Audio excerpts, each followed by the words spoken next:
કે જે પેલા નંબરની જે કાળી પાડી એની શું કિંમત કહેવાય તમારા અંદાજ મુજબ? રેડી? એ ભેંસ એમ કે વીઆઈતર તો 2.5 થી 3 લાખ ની હોય, પણ અત્યારે મને 2 લાખ રૂપિયા આપે તો હું પાડી આપું નહીં. એવું હું પાડી કહું છું, ભેંસ તો એ 82 થશે. જો ભાઈ, લીમડો નાખવાથી ભેંસ નથી થતી, રજકો ચારવો પડે. રજકો ચારવો પડે. આખા વર્લ્ડ ફેમસ જે બાદલ છે એનું આવ્યું બચ્ચું છે. સ્વભાવમાં એકદમ શાંત છે. રેડી? આપણને કોઈ દિવસ આપણે ઘોડીની પાસે જ્યાં નથી, પણ આ ઘોડી પાસે રહ્યા એવું લાગ્યું કે ના, પણ આ પણ એક આપણું સભ્ય છે. સાહેબ, નસલ કેવી રીતે બનાવી? આ તમે સામે જુઓ, એકથી એક ચડિયાતી એવી પાડીઓ છે. ઘણા બધા અમારા એવા પશુપાલક જેમના ઘરે 50, 60, 70 હજાર વાળી, 80,000 વાળી પાડીઓ ભેંસો ઊભી હોય, એમને આપણે આ જોટીની કિંમત કહો તો એમને મળાય નહીં. રેડી? હવે આ સામે તમે દાદાજી જુઓ. દાદાજી રાજપૂત સમાજના છે, અને જે બંનીના શોખ, જે ઘોડાના શોખ, જે ઘોડીઓના શોખ જે હોય સાહેબ, એ બધા કરતાં અલગ છે. કારણ કે દાદાજી મેન બ્રીડિંગ, નસલ શું છે, નસલનો સુધાર કેવી રીતે કરવો, એના ઉપર આ કાર્ય કરે છે. સાહેબ, બંનીમાં એકથી એક એવું અહીંયા ચડિયાતું સોનું છે. એમની પાસે જે ઘોડીઓ છે સાહેબ, 4, 5 દિવસની ઘોડીઓ પડે, 5 લાખ ને 10 લાખમાં લોકો માગે છે. એવા બાદલ લાઈન ને એવું અલગ અલગ ઘણું બધું એવું જાણવાનું છે અહીંયા. દાદાજી નમસ્કાર. નમસ્કાર. શું નામ તમારું? રાજપૂત જબરસિંહ સરદારજી, મોરાલ ગામ. મોરાલ ગામ, તાલુકો લાખણી, જિલ્લો બનાસકાંઠા. એટલે આપણે જસરાની અંડરમાં આવે છે. જસરાની અંડરમાં આવે. જે વિશ્વમાં જે ઘોડોની જે ઊંચી જે બધી થતા હોય છે મેળા, એમાં આ બીજો નંબર આ જસરા આવે. પહેલો નંબર આવે આપણે રાજસ્થાનનું જે કહે છે પુષ્કર, બીજો નંબર અહીંયા જસરાનો. હા, તો દાદાજી અમે એ જાણવા માંગો છો કે કોઈ બી સારું પશુ હોય, કોઈ બી ગાય હોય, કોઈ બી ભેંસ હોય, કોઈ બી ઘોડી હોય, એમાં એ સારું બનાવવા માટે શું કરવું પડે? સારું બનાવવા માટે એક તો ઘોડીને સારી ઓલાદ લાવવાની. સારી ઓલાદની ઘોડી હોય કે ભેંસ હોય, એને સારી ઓલાદનો બુલ કે ઘોડો ખોલાવાથી એનો સારી ઓલાદ થાય છે. પછી સારો એને પોષણયુક્ત ખોરાક સારો ચારવાના હોય છે. પછી અમુક જે છે ને સારો ખરીદી અને સારી ઓલાદ, પછી સારું નામ પાડે છે કે ભાઈ 5 લાખમાં ભેંસ લાવીને 20 લાખમાં ઘોડી વેચવાની. પણ અમે જાતે ઘોડીને સારી ઓલાદની ઘોડીને સારો ઘોડો ખોલાવીને ભાઈ ઘોડી બનાવીએ. પછી સારી ભેંસને સારી બનીનો પાડો લાવી અને એને પાડા ભેગી કરી અને સારી બનીની ભેંસ બનાવીએ છીએ. એ રીતે બધું ઉત્પાદન કરીએ છીએ. પછી અમે સારું કરવું જ જોઈએ. એક 5 લીટર વાળી 3 ભેંસે દો તો 15 લીટર થાય, અને એક ભેંસ 15 લીટર એક આપતી હોય તો એકનું કરવું સારું. ઓછા રાખવા સારા, બહુ રાખવાનો મતલબ નથી હોતો. પછી 3 ઘોડી વેચે ને 5 લાખ રૂપિયા આવતા હોય, અને એક ઘોડી વેચવાથી 5 લાખ રૂપિયા આવતા, એકનું જ કરવું એમ. એટલે મારું કેવું એમ છે કે દૂધ ઉત્પાદન હોય કે ઘોડી ઉત્પાદન હોય, જે સારી ઓલાદ નું કરી અને સારી કિંમતો લેવાની હોય છે, એ આપણું કેવું છે. દાદાજી, અમે ઘણા બધા વિડીયો બનાવતા હશો, અને અમે એવો ઘણા બધા સમજી લો કે કોઈ બતાવે એવું પશુ, ભાઈ જો આવી પશુ છે અને 1 લાખનું છે, 3 લાખનું છે, વસ્તી મળતી નથી. કારણ કે જેને 50,000 થી મળીને લાખ વચ્ચે જેને ભેંસું જોઈ છે, એને લાખ ઉપરની ભેંસું મનાય પણ મનાય નહીં. રેડી? પછી ઘણા બધા આપણે એવા વિડીયો પણ બતાવ્યા, જે 10 litre, 11 litre, 12 litre, 13 litre, 14 litre સુધીને આપણે લાઈવ દૂધ બતાવ્યું. રેડી? સારા એવા બુલ બતાવ્યા, પણ તો એવું વસ્તી મળતી નથી. છતાં પણ અમે આ થોડુંક જાણવા માંગે છે કે જે પેલા નંબરની જે કાળી પાડી એની શું કિંમત કહેવાય તમારા અંદાજ મુજબ? રેડી? એ ભેંસ એમ કે વીઆઈતર તો 2.5 થી 3 લાખ ની હોય, પણ અત્યારે મને 2 લાખ રૂપિયા આપે તો હું પાડી આપું નહીં. એવું? હું પાડી કહું છું, ભેંસ તો એ 82 થશે. જો ભાઈ, આ દાદાજીનો આ એમનું મત છે કે તૈયાર થશે તારે 2.5-3 લાખ ની થશે. 3 લાખ નહીં સાહેબ, 5 લાખ ની થઈ શકે. રેડી? આ મારો મત છે.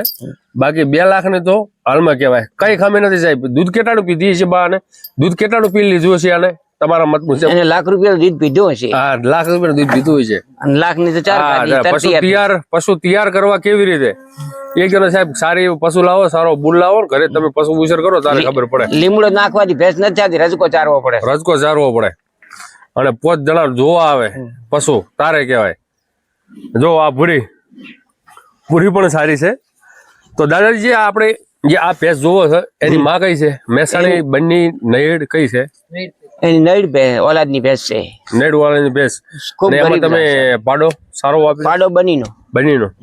સમજી ગયા. તો એટલે આ ઉત્તમ સોનું મળ્યું. 2 પગ સારા છે, બંને પગ સારા. સમજી ગયા. આપણે જે એની જે મારી નૈડ, એમાં દૂધ કેટલું? એની માને 10 લીટર દૂધ. 10 લીટર દૂધ. ફેટ કેટલું આવે?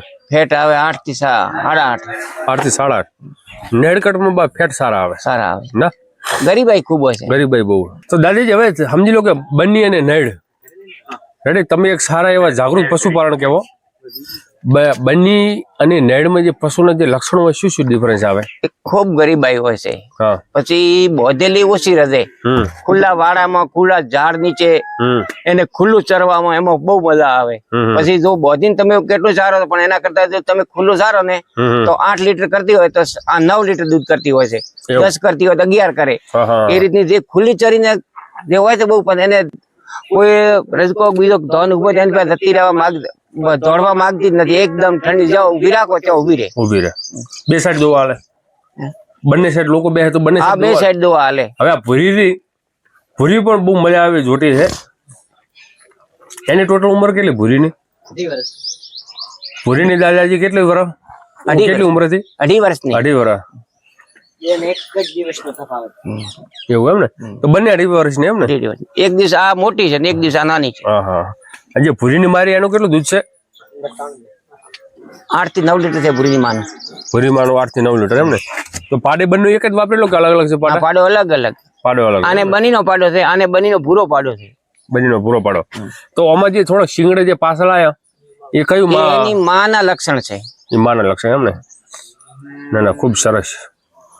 જો સાહેબ આપણું બનાસકાંઠા જિલ્લો છે અને બનાસકાંઠા જે એક સમૃદ્ધ પશુપાલન, તમે ઘણા બધા એવા શંકરભાઈ ચૌધરીએ પણ કીધું હશે કે ભાઈ બનાસકાંઠા એક એવો જિલ્લો છે જ્યાં સૌથી વધારે ટ્રેક્ટરો ગાડીઓ ખરીદવામાં આવે છે.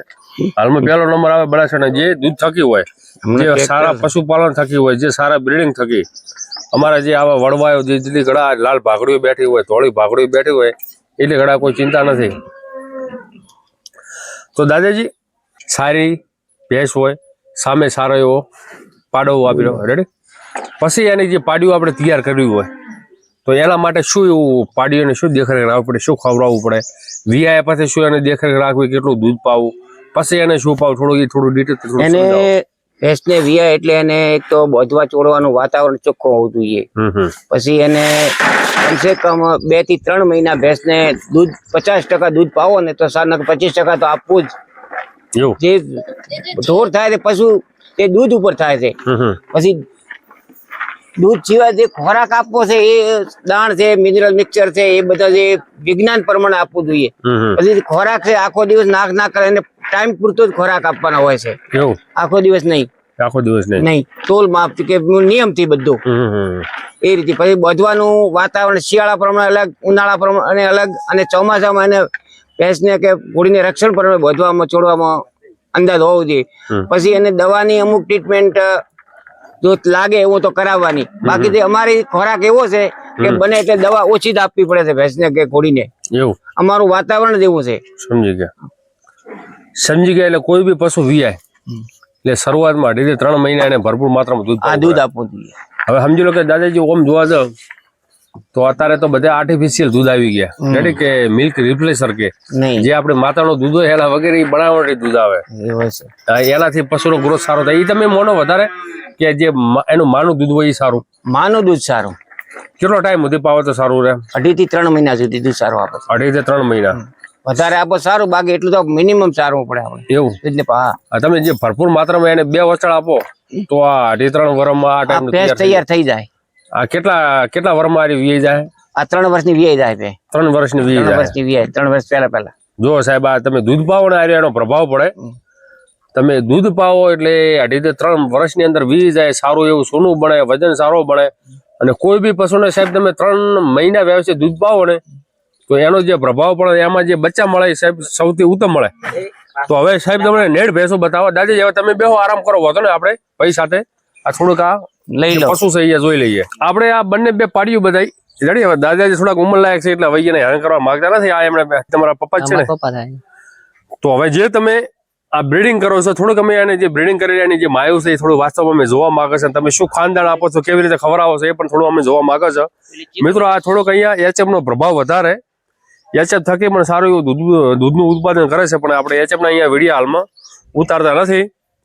તો આ એની માં છે, આ કાળીની માં છે ને? પાડી જોઈએ એની માં છે. આ એની માં છે એમ ને?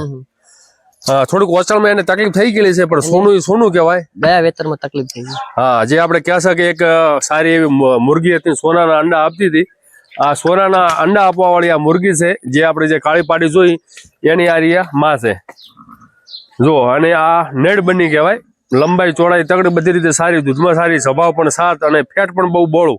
ફેટ કેટલું આવે ભાઈ એનું? ફેટ આને શરૂઆતમાં 7 7.5 આવે, પછી છેલ્લે 8 ફેટ પણ આવે છે. એવું? અને દૂધ કેટલું આપ્યું?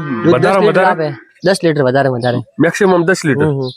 આની ભેની એક જ ખાસિયત, આને છોડવી પડે છે. છોડવું પડે?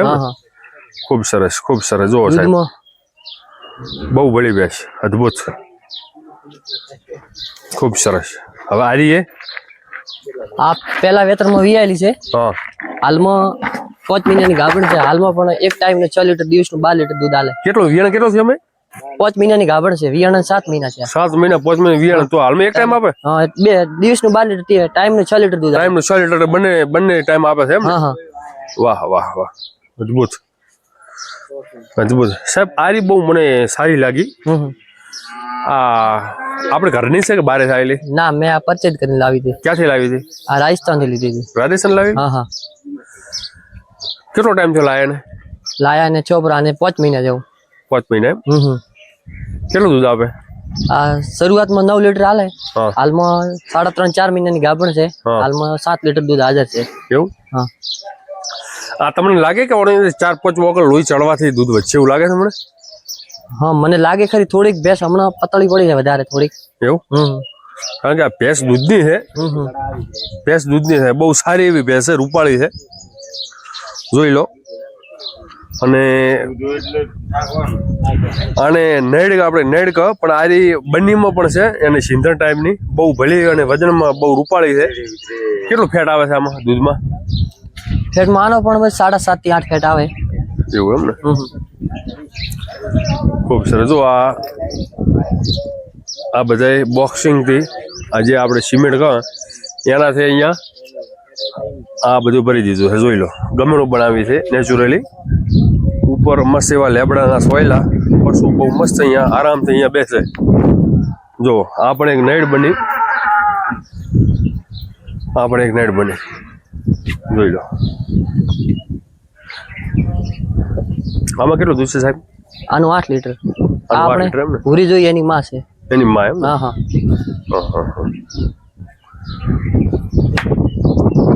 પૂરીની માં વસણગાળા બધી રીતે ચોખ્ખી છે, સારી. એવરેજ ફેટ કેટલું બે આપણું?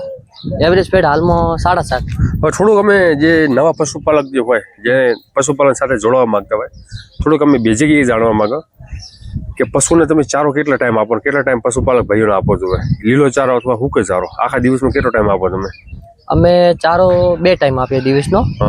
એક સવારમાં 5:30 દોવા એટલે એને ખાંડદાણ આપીએ. સવારમાં 5:30 ખાંડદાણ, સમજી ગયો. પછી સવારમાં 9:30 થી 10 ના દગાળામાં એક ટાઈમ લીલી નિયાર જુવાર હોય અથવા મકાઈ હોય. સવારમાં 9 9:30 વાગે લીલો ચારો. પછી બપોરે અમે કશું આપતા નથી. 5:30 થી 6 દોઈ પછી સૂકો ચારો આપીએ. આટલી ઘડી પશુ બેઠું મોજ કરાવો, આરામ કરાવો, દુગાલી કરો. હા જો ભાઈ, એ પણ જાણવું જરૂરી છે, કારણ કે પશુ એક એવી વસ્તુ છે, આપણા પેટમાં તો જઠરાગ્નિ આવે, પશુના પેટમાં કોઈ જઠરાગ્નિ એવું કોઈ આવતું નથી. ડાયરેક્ટ એવા બોક્સ આવે, ખોખા આવે, જે એની અંદર એ ભરી દે ડાયરેક્ટ ચાવીને. અને જ્યારે એ નિરાતે બેઠી હોય, જે જુગાળી કરતી હોય, આરામ કરતી હોય, જે ચાવતી હોય, તારે એ પશુ જે એના પેટમાં જે એને જે સ્ટોર કર્યું છે એ મોઢામાં લાવે પછી એ ચાવતું હોય. તો જે ચાવે છે એ જ પશુ વાસ્તવમાં ખાય છે, એટલે ચાવવા માટે વધારે સમય આપવો જોઈએ. સાયન્સ એવું કહે છે કે 24 કલાકની અંદર પશુને માત્ર 2 થી 3 કલાક ખાવા માટે અથવા ઊભું રાખો, બાકી એને આરામ આપો. જેટલું પશુ વધારે આરામ કરે, વધારે જુગાલી કરે, એટલું એનું દૂધ વધે, ફેટ વધે, એસએનએફ વધે, બધું વધે. શું કહ્યું સાહેબ? બસ આ મારું કેવું જ છે. હા, તો પછી આ જે તમે દાણા આપો છો પશુઓને, એ દાણામાં તમે શું ખોરાકમાં શું આપો છો? જે આપણે ખોરાકમાં બનાસ દાણ ડેરીનું આપણું, અને કપાસ પાપડી, અને ગુવાર ચૂરી, અને ઘરની બાજરી. સમજી એટલે દૂધ પ્રમાણે કેટલું આપો તમે? દૂધ પ્રમાણે ગણો ને, દૂધ 8 લીટર આપતી હોય એને 3 થી 4 કિલો ફણ આપીએ. સમજી એટલે મૂલ્ય દૂધથી અડધું કોને? દૂધથી અડધ. સમજી ગયા. હવે આ પશુઓ પાછળ કામ કરવા વાળા કેટલા તમે?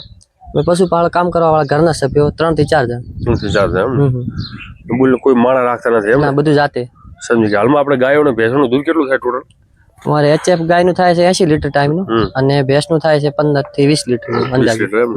સમજી ગયા. મૂળ તમે સારું રોજની ઇન્કમ કરો છો. રોજની આપણે ઇન્કમ કેટલી થાય રોજની? રોજની ઇન્કમ થાય 5.5 થી 6,000 રૂપિયા. કેટલો ખર્ચો કર્યો લે એમાં? ખર્ચો એમાં છે કે અમારે ચારો તો સૂકી ચાર ને લીલી ચાર ઘરની પૂરી પડે છે. ખાણદાણ નો ખર્ચો થાય છે એમાંથી થઈ જતા છે 2,000 રૂપિયા ખર્ચ. 2,000 રૂપિયા એવું ને? મૂળ તમે મહિને 60, 50, 60, 70,000 જેવા બચાવી લો. હા. સમજી ગયા. તો અહીંયા મિત્રો ઘોડાના પણ બહુ એવા શોખ છે. એટલે તમને મેં ભેંસું બતાવ્યું. હવે એક મસ્ત એવું રૂપાળી જે બાદલ લાઈન છે એનાથી ઘોડી બતાવું. એટલે ઘોડીના પણ એવા ઘણા અમારા શોખીન મિત્રો હોય. જો આજે હા બરોબર છે પાડી બરોબર. જો અહીંયા અંદર આવી જાય બાદલ લાઈન ની બહુ મસ્ત રૂપાળી એવી ઘોડી સાહેબ. તમે એનો રંગ રૂપ જોઈને ખુશ થઈ જશો. આખા વર્લ્ડ ફેમસ જે બાદલ છે એનું આવ્યું બચ્ચું છે. સ્વભાવમાં એકદમ શાંત છે. ડરે આપણને કોઈ દિવસ આપણે ઘોડીની પાસે જ્યાં નથી પણ આ ઘોડી પાસે રહ્યા એવું લાગ્યું કે ના પણ આ પણ એક આપણું સભ્ય છે. એટલું શાંત. તો આ બાદલ લાઈન બાપ છે બાદલ. બાપ બાદલ. બાપ બાદલ. બાદલ જો સાહેબ સુંદરતા જુઓ, હાઈટ જુઓ, ખૂબ સરસ. એક વર્ષની થોડીક ડિટેલ આપો સાહેબ. બાપની માની પેઢીની લાઈનની જે તમે કહેતા હોય. આની માં શક્તિ. હા શક્તિ છે હંસરાજની. હંસરાજ. હા હંસરાજ દિલબાગનો. અને આનો બાપ છે બાદલ. બાદલ. બાદલ દેવ દરબાર લાઈન અતિ સુંદર નો. અતિ સુંદર. એટલે મૂલ્ય લાઈન બધી સારી. લાઈન બે રીતે મજબૂત લાઈન વસેરી છે. 1 વર્ષ ઉંમર થી આની. 1 વર્ષ ઉંમર. ખૂબ સરસ. 1 વર્ષની કહેવાય. ખૂબ સરસ. શું કિંમત કહેવાય સાહેબ આની? કિંમત નો તો કોઈ અંદાજ નહીં. અમારા ઘરનો ઉછેર છે પણ માગવાળા માંગે છે 15-16 લાખ ની પણ અમે આપી નથી. એવું એમ ને? તમે એવું કહેતા હતા કે 5 દિવસની હતી તારે પણ 3, 4, 5 લાખ ની કઈ માગી? હા માગી હતી. 5 દિવસની હતી તારે પણ માગી હતી, વચ્ચે પણ માગી હતી. એટલે મૂલ્ય આ એક શોખ છે ને? હા એક શોખ છે. શોખની કિંમત હોતી નથી. સમજી ગયા. ખૂબ ખૂબ સરસ જે તમે કાર્ય કરી રહ્યા છો. તમારું જે કાર્ય જોઈને બીજા પણ એવા અમારા બનાસકાંઠા, ગુજરાતના બહારના જે રાજ્ય છે એ પણ આવું અનુકરણ કરે ને એમના ઘરે પણ સારું એવું પશુ બનાવે. તો અહીંયા આ વિડીયાને આપણે સમાપન કરીએ. જય ગૌ માતા, જય ગોપાલ, વંદે ગૌ માતા. જય ગૌ માતા.